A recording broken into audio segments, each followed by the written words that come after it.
This is from Now This News, and it's about what they call the downfall of local news. Again, I don't think we're looking at a downfall, but we are certainly looking at a dip. Let's hear what they have to say about it.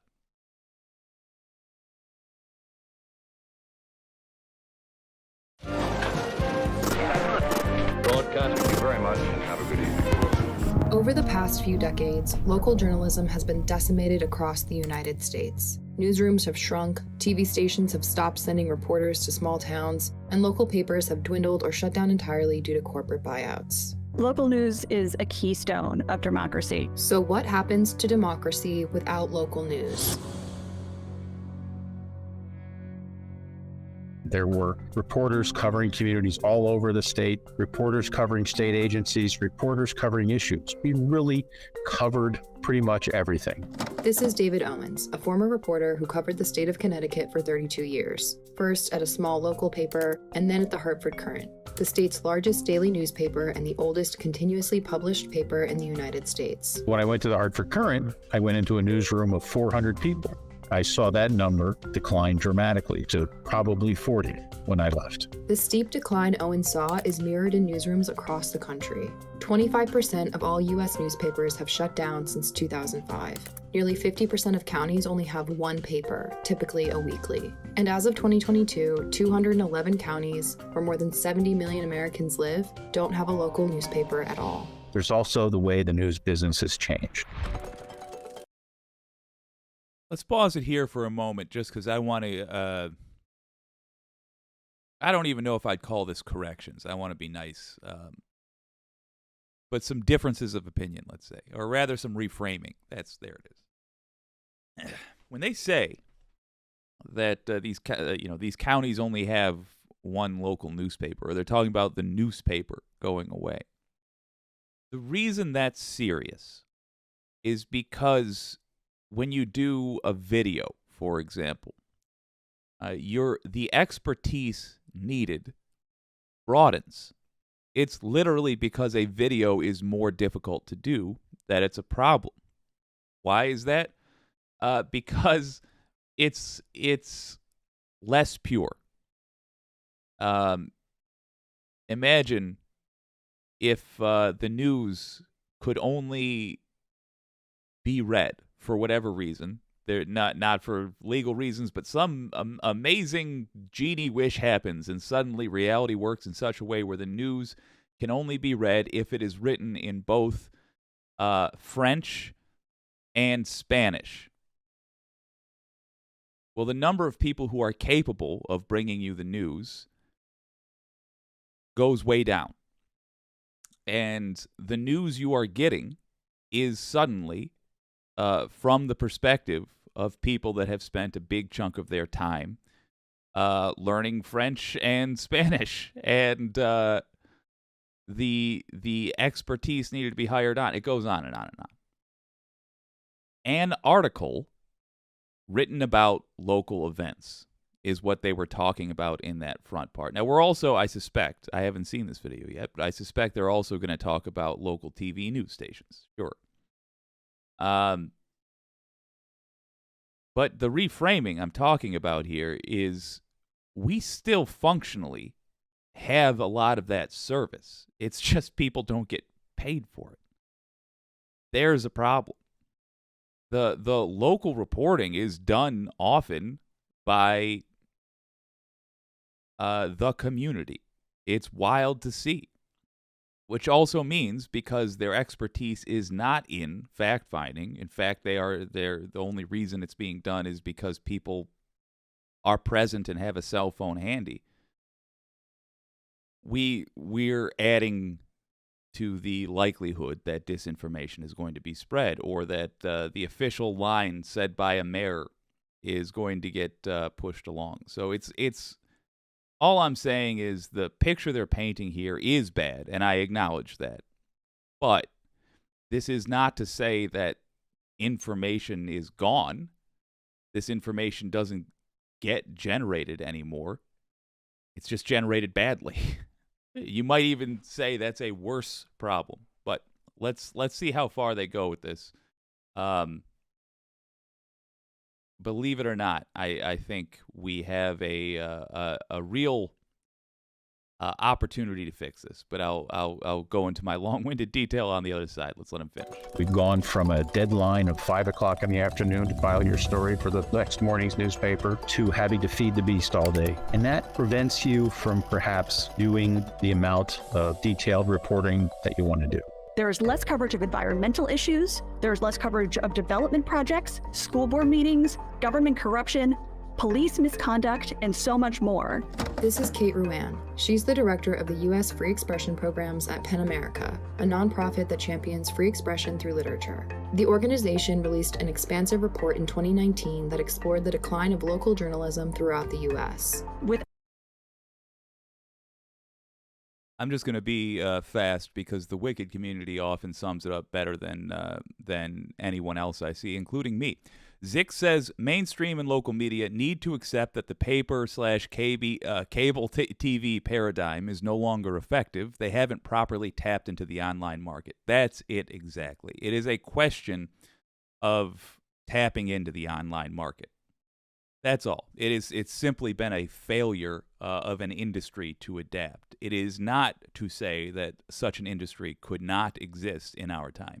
I'm going to give this video, though, an opportunity to say that themselves. I bet they will. Most people I know in the local news industry, at least the young, ambitious bucks, whether they're young because they're just recently joining the industry from a different one or literally young. The point is, a lot of folks I met have ideas that, if any of them catches on, is going to revolutionize, and I would expect a massive change. Out local news reporters creating stories that the people within the community all trust and agree upon as being the basis from which political discussion can launch, then that is where we start to see diverging realities. That is where we start to see things like disinformation campaigns coming in to divide us even further. We see things like election denialism. We see things like a lack of understanding of environmental impacts. This is in part because of the national sources people turn to in the absence of local news. These national outlets tend to attract audiences along party lines. Conservatives mainly watch Fox News, and liberals tend to rely on CNN, NPR, MSNBC, and the New York Times. When people consume their news in these echo chambers, increased political polarization shows up at the ballot box. Multiple studies have found that in jurisdictions that have experienced a decline in local journalism, there's less split-ticket voting. In other words, more people are voting for all Democrats or all Republicans than they were when they had local news to inform their decisions. Beyond this political division, there are simply fewer people voting in the first place. There's also less scrutiny of those running in local and state races. There's been a lot of attention paid to the case of the congressman from New York. Republican Congressman-elect George Santos. Santos trying to minimize his lies as mere embellishments. Republican Congressman-elect Santos says he is not going to step down. I think it's very unlikely that in a vibrant local news environment, he would have been elected. Reporters would have asked him questions. When they didn't get straight answers, they would have asked the question again. When you don't have local reporters covering those local races, people slip through. Jesus, I'm having flashbacks looking at that setup over there. Yes, that's exactly why we need local news. Not going to add a whole thing. That's just it. I'm going to add one thing. When you sit down and ask yourself, what is a journalist? What actually is their job? Is it to write? Is it to film? No. As I was alluding to earlier, those are necessary skills that a journalist needs to learn to communicate their work. But what's the actual work that they do? The actual work that they do is literally just fact-finding. That's all. It's like a detective without a gun. Find out the truth, and then communicate that to the public in some way. What we need to be looking at from a broad perspective is how do we once again finance fact-finding? That's really what the question becomes. All right, letting them finish. Less accountability for government officials has been shown to result in higher taxes, corruption, and environmental crises. Let's look at what happened in Flint, Michigan, with its water crisis. In April of 2014, the town of Flint changed its water source from Lake Huron to the Flint River. In May of that year, the Flint Journal, a 4 times a week. If you wonder why I so frequently use Michigan as a positive example, yeah, it's partially because we're all human, and I'm as lazy as anyone else, and if it's near me, it's easier. But also, Jesus Christ, my state has a lot of making up to do with our reputation. Local news source was already reporting on the story, and they stayed with it until it became national news. But it took 9 months of reporting before any outlet outside of Flint covered the crisis.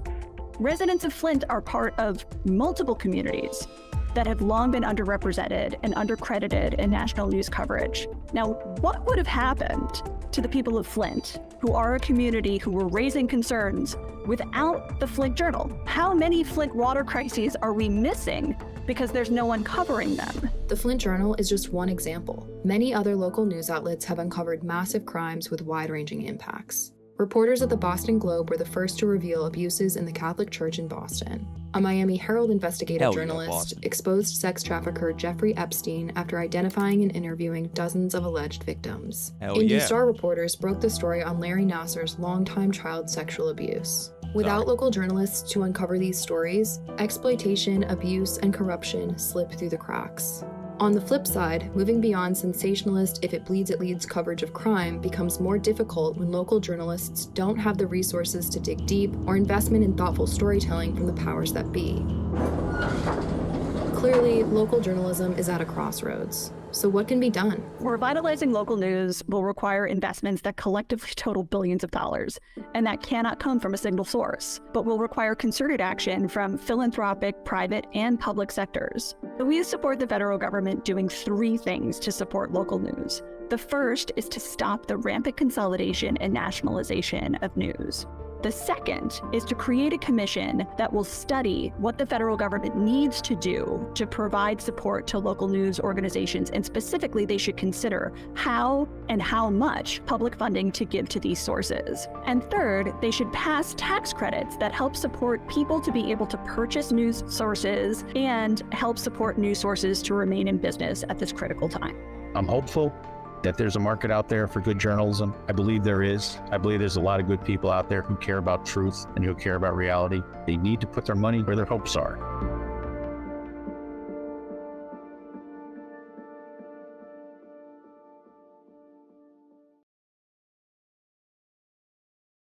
Great suggestion. Fantastic video, man. Let's just start with what the Wicked community has to say. My local news, Channel 5, is really good, says Wireless Mike. They do a lot to cover real issues here, but they could still do more. They do have a good presence on YouTube, though. They post every story they run on network. Step 1, if you live in a small town and your local news station is not on YouTube, like they aren't uploading a video, even if they're a paper, if they're not uploading videos where they are putting their reporting in some format online, encourage them to do that. All they need is a junior reporter or an intern or whatever their lowest paid employee is that is allowed to hit the publish button. To read the articles into a camera. It can be a cell phone, just propped up in the news station. That, by the way, is not so ridiculous at Local 4, which sounds small but is a massive. It's the biggest news organization in Detroit. WDIV. They literally, for a while, had a cat who just recorded on his cell phone in the newsroom. It works, and what it does is gives them an opportunity to make more money and make more fans. Encourage your local news stations to start YouTube accounts. Rustbox! Hey, Jake and the Wicked people. Delighted to see you, my friend. Other things we can do. As they stated in that video, I think that's a great idea. Limit with legislation the ability of major corporations to operate local level news outlets. I come from a career where I worked for many local news stations and only 3 companies. I had like 5 different jobs in the news, and I worked for 3 companies. And really, I only worked for 2 companies after one got bought out, to tell you what it's like.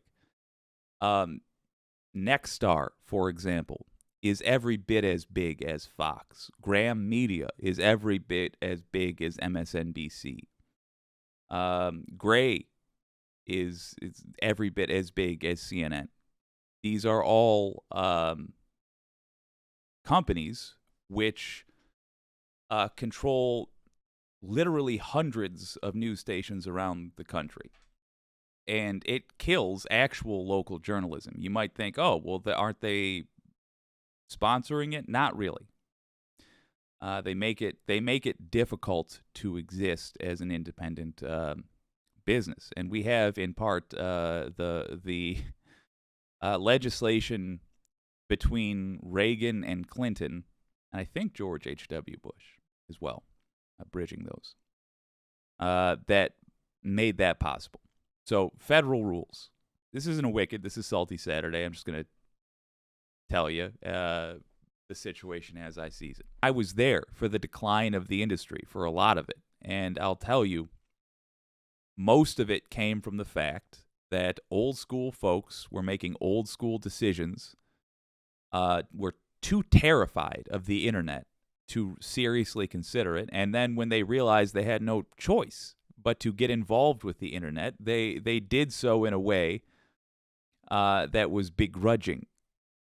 When I see local papers trying to charge people for a subscription to click on their articles, I roll my eyes. I think, like, well, we got 5 more years with that paper in existence. Because who's going to do that? It's just they have no understanding of what new media consumption looks like. But that will change. And my slightly optimistic view is, as these places shut down, and as we saw with George Santos, and as we suffer for the state we are in, the demand for them is going to rise up until money changes hands. What we should just worry about, if anything, is that the money comes from rich people, comes from powerful people. The reason I'm slightly hesitant to really get behind giving tax breaks to people is it requires that somebody first have the ability to spend the money to then get forgiven on their taxes, or it requires a powerful person in government to permit somebody to do something. And what we need is, just like with the current ad system that we have, regular old views to be what generates the income.